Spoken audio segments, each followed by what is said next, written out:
I landed a week early from a 3-month work trip. 12 hours in economy, one duffel, a head full of daydreams about sleeping in my own bed and hearing my wife laugh in our kitchen. I told no one. I wanted the rom-com reveal. 2 blocks from home. The cab slowed, and my stomach did the opposite. Luxury cars lined our curb. Pink and blue balloons tangled around the mailbox. A banner across my porch shouted, "Welcome, our little miracle." I paid the driver 2 houses down and walked up, with my suitcase and 1,000 questions, through the front window, because Clara always forgot the curtains. I saw neighbors, her co-workers, my parents.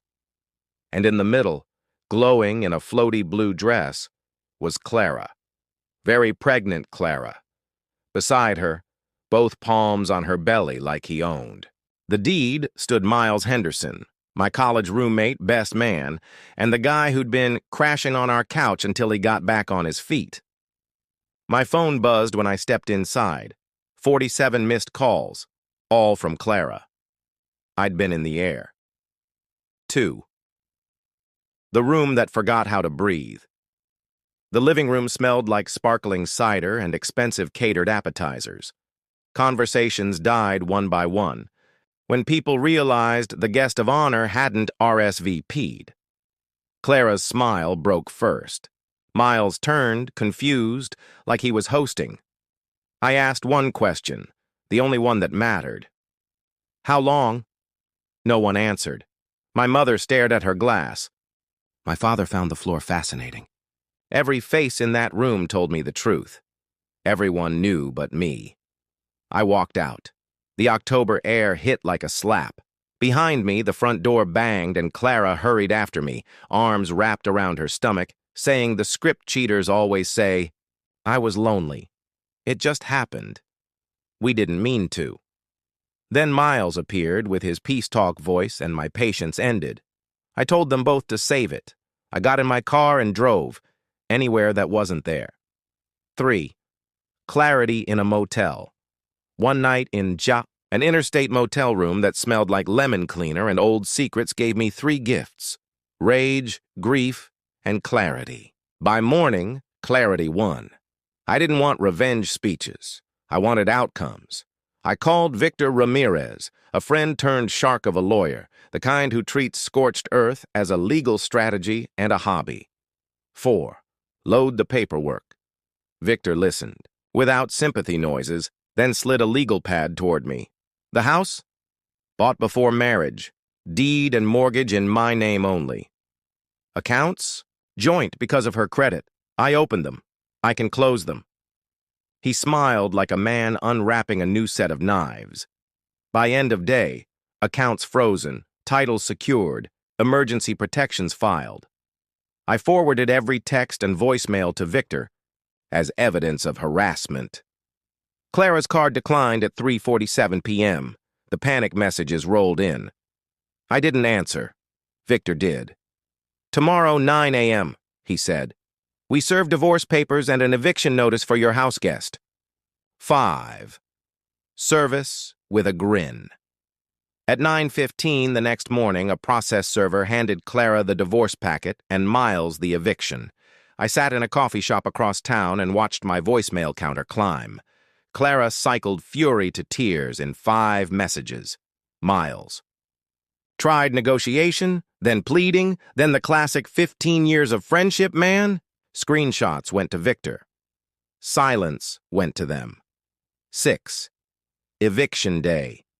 30 days later, I parked across the street. Sheriff Patterson knocked like he meant it. Clara opened the door, blotchy and exhausted. Miles shuffled up behind her, looking like he'd been living on caffeine and false hope. "Sir," the sheriff said, "you have 12 minutes to gather essentials and vacate. You're a guest with no lease." Clara argued paternity. The sheriff cited property law. Miles paced, spotted me in my car, tried a last public appeal. I rolled the window down and let the sheriff's mustache finish the conversation. 8 minutes later, Miles hauled 2 duffels and a dying cardboard box into his rusted Escort and left.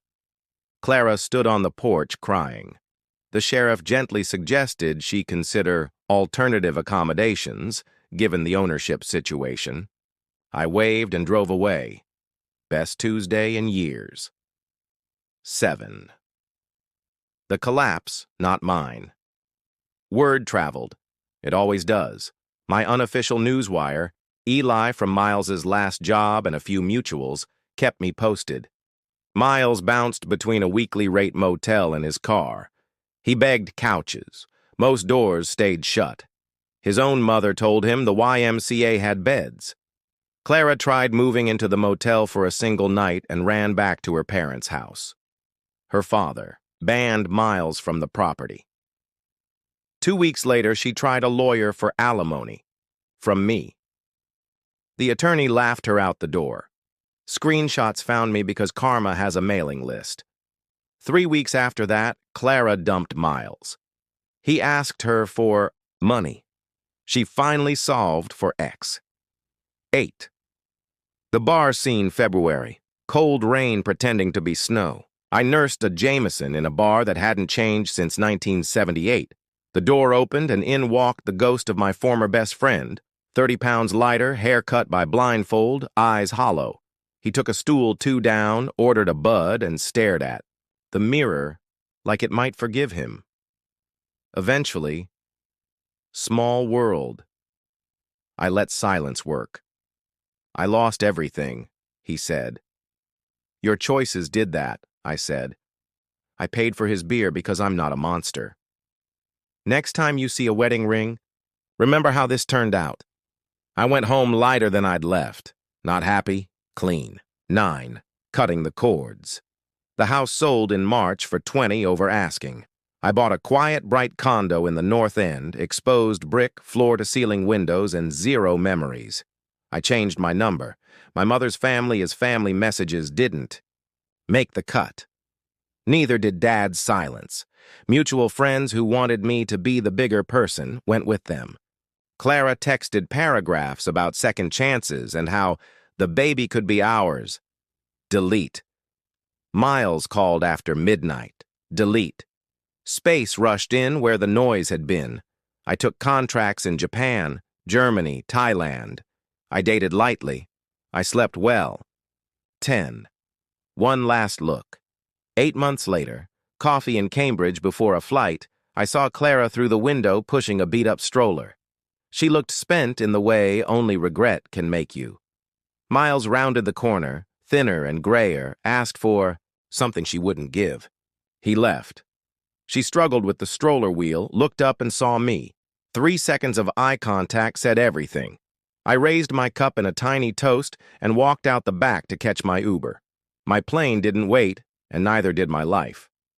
11. Epilogue. Living well and watching Karma do her job.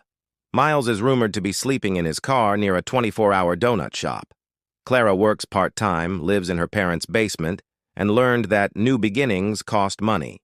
Meanwhile, I have stamps in my passport, a decent tan, furniture I chose, and quiet mornings that belong only to me. People love to say the best revenge is a life well lived. They leave out the second half, watching the people who tried to wreck. You live with the math of their own decisions while you move on. That banner on my porch was right about one thing. A miracle did show up that day. It just wasn't theirs. It was mine.